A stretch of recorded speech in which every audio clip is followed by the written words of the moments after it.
So I'm thinking today about the concept of engi, or dependent origination in Buddhism, and we're going to get to that in a little bit. I'm thinking about origins. I'm thinking about where I come from. And the reason I'm thinking about all of this is because for those of you who are extremely online or American, you may be aware of the fact that there is a viral folk singer by the name of Oliver Anthony. And he wrote a song called Men North of Richmond. And it's become one of these culture war flashpoints. And I think it is such because I'm gonna read you the lyrics for this song, and don't worry, we're gonna get to Buddhism in a bit, but this is really just an excuse so that I can sing for you. Okay.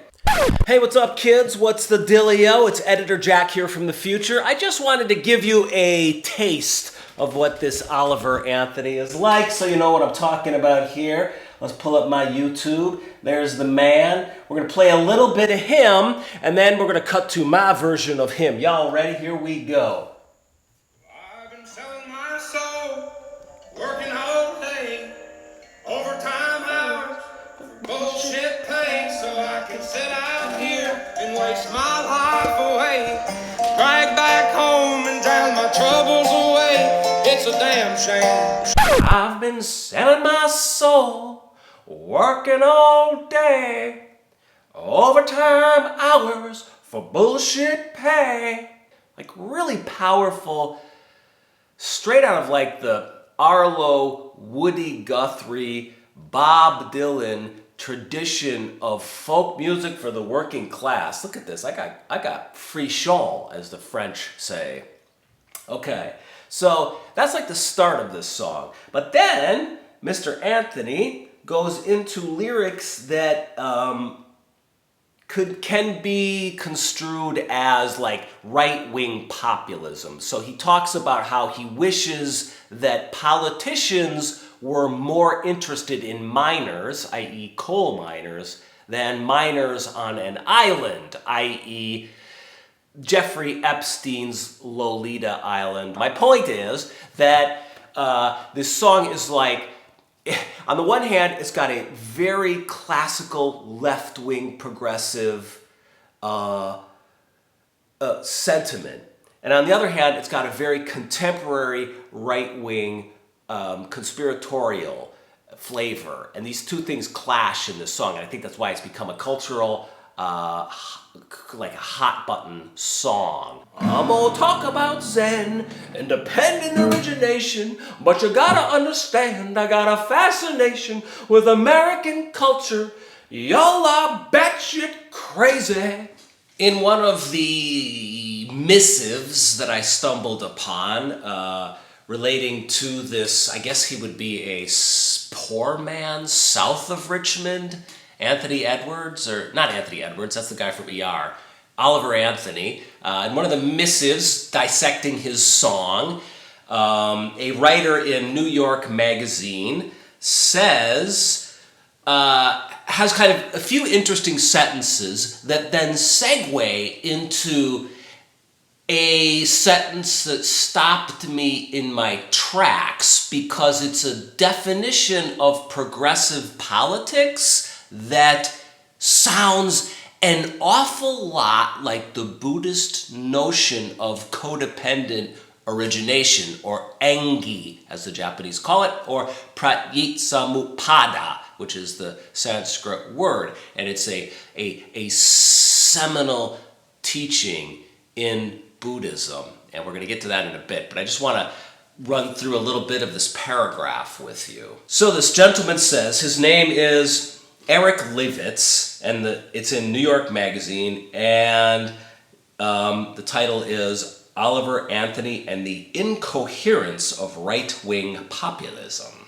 Okay, thank you.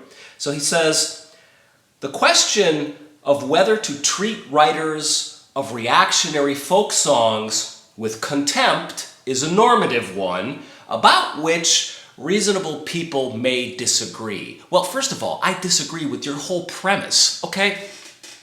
Contempt is never, ever okay. It is reasonable people should not be able to disagree whether or not someone should be treated with contempt. Then he says, I can understand why those who have suffered from fat phobia or our nation's austere safety net would be disinclined to treat this folk singer Anthony with charity. Okay, let's retire the term fat phobia. Nobody has fat phobia. People are cruel and they make fun of fat people, but they're not afraid of fat people. Can we just get rid of stupid pseudo-academic terms that are alienating and actually rhetorically, linguistically incorrect? Thank you. So here he goes. This is a sentence where he speaks of progressive politics in a way that mirrors this notion of dependent origination in Buddhism. He says, I think a foundational premise of progressive politics is that individuals are largely the products of specific social conditions and therefore lack sole ownership of either their virtues or pathologies. Let's unpack that sentence. I'm gonna unpack that sentence with my big fat brain. Y'all get on board, the show's on Jack Train. You know, there's that saying that politics is downwind from culture. In my opinion, culture is downwind from spiritual insight. So if we look at this guy's sentence, I'm going to rewrite the first part of his sentence from a Zen perspective. He says, I think a foundational premise of progressive politics is that individuals are largely the products of specific social conditions. Okay, we might say a foundational teaching in Zen Buddhism is that selves, or one's self, is 100% the child that is born from the interaction or marriage or interpenetration or relationship between the inside world and the outside world. So my Zen teacher had a nice way of putting this. He would say that the outside world is father or mother. Let's say the outside world is father. Okay, the world of objects, the world of things, everything out here. This and this painting, which my girlfriend painted, all of you're the outside world. That's father. And the inside world is mother. What's the inside world? Well, it's my neurology, it's my spinal column and the way it sends out spinal column-y things that give rise to my nervous system. It's my past, my history, it's my genetic makeup. It's the trauma that I hold inside of me. It's like this womb, really. Sensations arise inside of me through this interaction between outside and inside. It's very, very, very beautiful. I mean, I'm looking at a wonderful tree across the room, and of course, the photons coming from the sun are hitting that tree. And those photons are, I don't know what's happening. I'm not a scientist, but the photons of light, they hit my eyes and the tree enters me. I mean, there's a continuum from the sun to me. Now, we can make distinctions, and our brain does make distinctions. It separates me from the tree, and it separates me and the tree from the sun, and it puts everything in categories. It says tree, sun, me, this, that, you, them, us, the enemy. But if you really just open your mind and exercise your envisioning capacities, i.e. use your imagination, get a little free with things, it becomes clear that reality, if again we look at the sun and this tree and me and my eyes and my nervous system, they're all on a continuum. The tree changes forms as it enters me, and I process it, and it becomes thought and experience, but essentially it's all one thing. One time I was doing a koan with my teacher, and he kept pointing to this plant and saying, "Where are you when you see the flower?" And I didn't know how to answer this koan. What do you mean, where am I when I see this flower? And then one day I was looking down at it, and there was this experience, I don't know what, the green life of the plant. I felt this feeling of like I was on my knees and I was kneeling, and the stalk of this flower was there going up, and I felt us both. I felt the same life animating that flower was the same life in me. It was one life. My mentor used to tell me this is not a dead universe. It's all animated with what, it's all one dharma, you could say, one dharmakaya, right? So this is the principle behind engi, or dependent origination. And if you ask me, the foundational principle of progressive politics that writer speaks of is downwind from this principle, which is engi, which is all things participate in and at the same time are manifesting one cosmos together. Dependent origination means if this then that, if Republican then Democrat. Do you know what this is? This is my thinking cap. Only you know what? I sat down to do some thinking with my thinking cap, and this became my wonderment cap. Are you ready? Okay. Everybody is a unique confluence of factors, a one-time experiment that the universe has produced.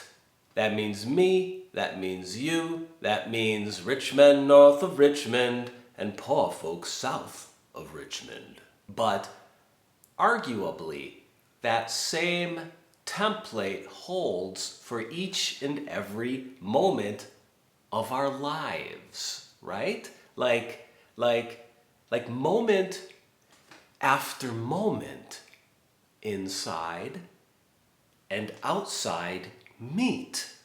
The universe says, I produced this unique confluence of factors. Now let's have one half meet the other half, moment after moment.